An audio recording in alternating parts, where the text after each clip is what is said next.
Hello, boys and girls. Now that Friendle's over, there's a couple of more books that I would like to get in for language arts that we usually do that are on artists. The artists of Pablo Picasso and Henry Matisse. And we always do some of their artwork in class too to kind of finish the year doing fun things like that. And so I hate that we're missing that. So I'm giving you an opportunity to do that. So this book and the book next week is just like Frindle. It is optional, but I encourage you to do it. It will be fun, and I would love to see the artwork that y'all do. So with that being said, the book that we're doing this week is titled Picasso and the Girl with a Ponytail. It is a story about Pablo Picasso, and it is by Lawrence Anholt. Okay? So this book is about Pablo Picasso's art, which was abstract art. Okay? So after I read the book today, I'm going to put another link where you can go in and watch how to draw a portrait like Pablo Picasso. Pretty cool. It takes you step by step through it. So for those of you that are my artists, I really encourage you to do this. Like I said, it's optional, but it's really fun. So I hope that y'all try to do that after I read. And also, of course, you can take an AR test on this. I will put the quiz number with the links. Okay? So this is Picasso and the Girl with the Ponytail. It was the first day of summer. Sylvette and her friends were sitting on the terrace in the sun. Sylvette was so shy that she always sat a little apart, but she listened to every word. Have you heard? Picasso is staying right here in Valoris. It's incredible. The most famous artist in the world. Every picture he paints is worth a fortune. I heard he had a huge white car sent from America in exchange for just one painting. Sylvette was very interested. Secretly, she dreamed of becoming an artist. In a suitcase under her bed was a sketchbook full of her drawings. All her secrets were locked inside that suitcase, things no one else had ever seen.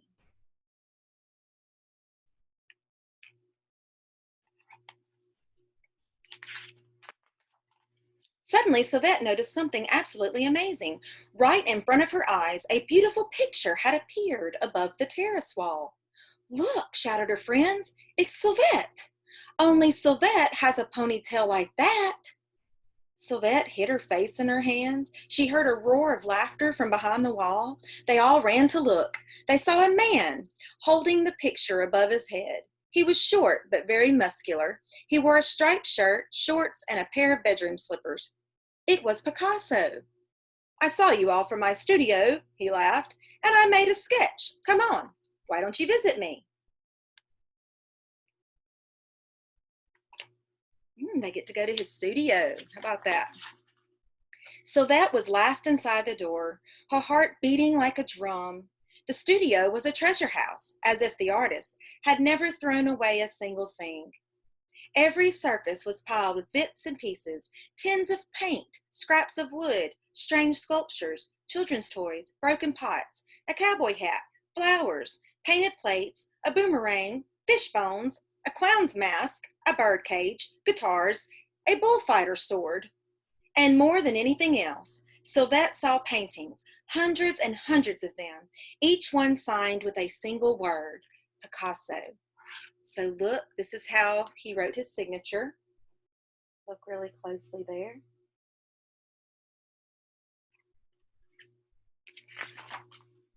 Picasso was still laughing. He was 73 years old, but he acted like a young boy. Now then, he shouted, I will draw one person. Who will it be? One of Sylvette's friends stepped forward quickly. She was very beautiful. You can draw me, Mr. Picasso, she said. I will sit for you. Picasso looked at her quite fiercely. No, he said, you saw my picture outside. I have chosen the girl with the ponytail. Sylvette felt a bit sick. She wanted to run straight out of the door, but Picasso was very kind. It's all right, he said gently. You can trust me. Come and sit down. Sylvette is too shy, teased her friends, and too dreamy as well. That's good, laughed the artist. Then we will get along, because Picasso is a dreamer too. Come back another time, he called to Sylvette's friends. Sylvette and I have work to do. Picasso looked carefully at Sylvette. She was shivering. Here, borrow this coat, he said. Then he began to draw.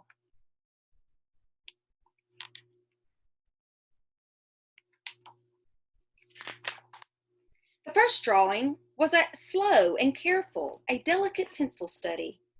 The second picture was larger, Sylvette as still and nervous as a wild deer. Look really closely at those two.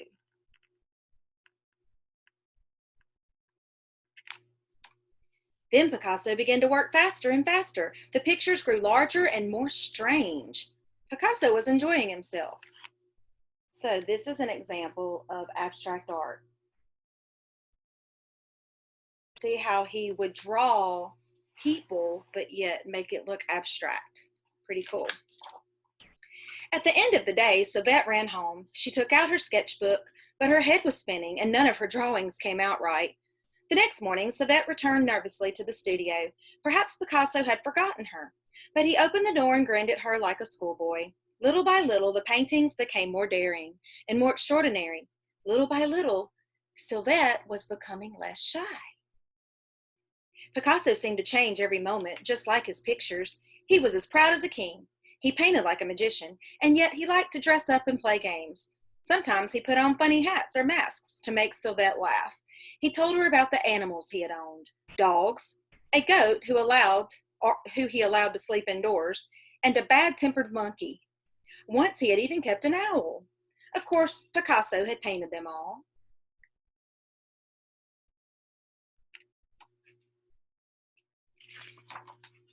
All through the summer, Picasso created pictures of Sylvette and sculptures in cardboard and metal. As the work became bigger and bolder, she became braver too. Sylvette's father had left home when she was small, but for that summer, Picasso was like a father to her. Shy Sylvette was with the most famous painter in the world. It was a real fairy tale. One day, Sylvette plucked up her courage and showed Picasso her secret sketchbook. She told him about her dream of becoming an artist. Picasso didn't laugh or tease her. "That is good," he said loudly, "but you have to be brave and learn to let go. Look at me. When I am angry, I make angry pictures." Okay, so I'm going to let you look at that really good. His angry picture right there. "When I am sad, my pictures are sad too." See the one in the middle? "And when I am happy, my painting is full of joy. Even my dreams are in my work. There can be no secrets in painting." So the joyful one is at the bottom. So Pablo Picasso liked to use a lot of emotions in his abstract art as well. That afternoon, a photographer came to the studio. Sylvette hated having her photo taken. She wanted to hide away. Then she saw Picasso making funny faces at the camera, and suddenly it didn't seem so bad. The man took dozens of pictures of Picasso and Sylvette beside the paintings. Her friends couldn't believe their eyes. Shy Sylvette on the front cover of a famous magazine. And before long, every magazine wanted a picture of Picasso's new model. Girls in Paris and London were even copying her hairstyle. They all wanted a Sylvette ponytail. Sylvette cut out all the photographs and locked them carefully in her suitcase.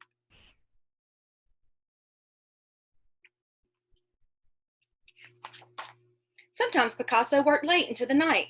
Once, Sylvette saw him behind the studio, in the middle of a pile of garbage, hunting for interesting objects. The richest artist who had ever lived made sculptures from old junk. Sylvette had seen some of them in magazines. A baboon with 2 toy cars for a face. There's that one right there. A bull's head made from a bicycle seat and handlebars. So we find out here that not only does Pablo Picasso do abstract art on paper, he also loves to do sculptures. That is also considered abstract art. Sylvette loved watching Picasso work. Paintings, sculptures, and painted pots poured from him like a volcano. At last, Picasso started a huge sculpture of Sylvette with old pieces of pottery for the arms and legs. It had a long neck and a round bag just like hers, but the head was so strange. Sylvette didn't think it looked like her at all. As she watched, Sylvette had a sad feeling that this would be the last time Picasso would use her as his model. Since the day on the terrace, she had been in his work.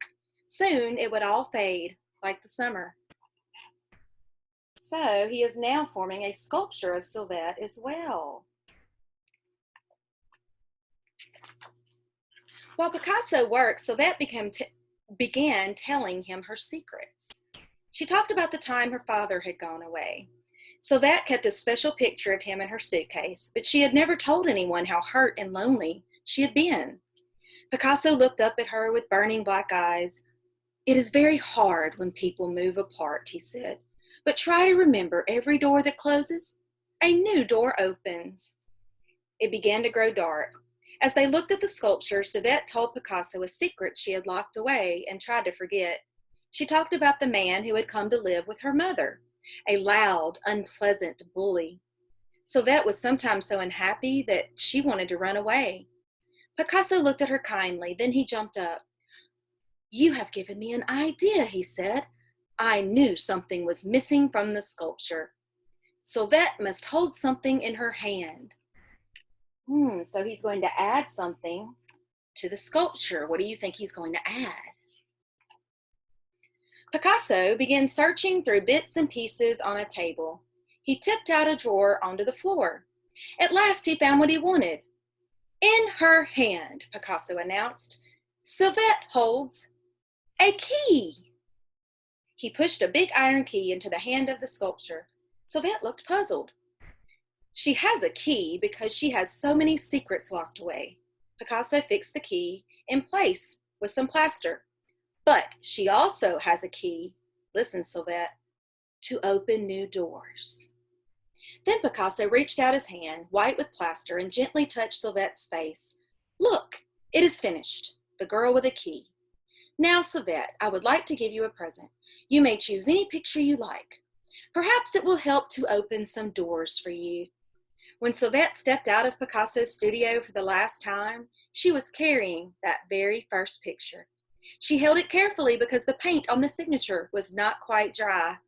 "For Sylvette, from Picasso, a beautiful girl," or a beautiful picture of the girl with the ponytail. Now look at this sculpture. Do you see the key? Pretty cool. And her running out with her very first picture. After that summer, Sylvette began to paint as bravely as Picasso had taught her. Gradually, she became a well-known artist herself. When the picture Picasso gave her was sold, Sylvette had enough money to pay for a beautiful apartment of her very own, with space for a real studio, high on the top floor with views across the whole of Paris. Sylvette ran up the stairs. She turned the key and opened the door. How about that?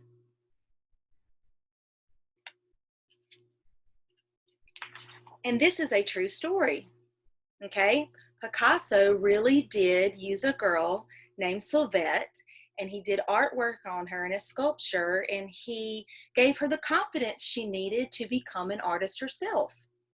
At the very beginning of the book, it talked about her having her own sketchbook, but she was very shy, and she had been through a lot as a child, and she had kept a lot in.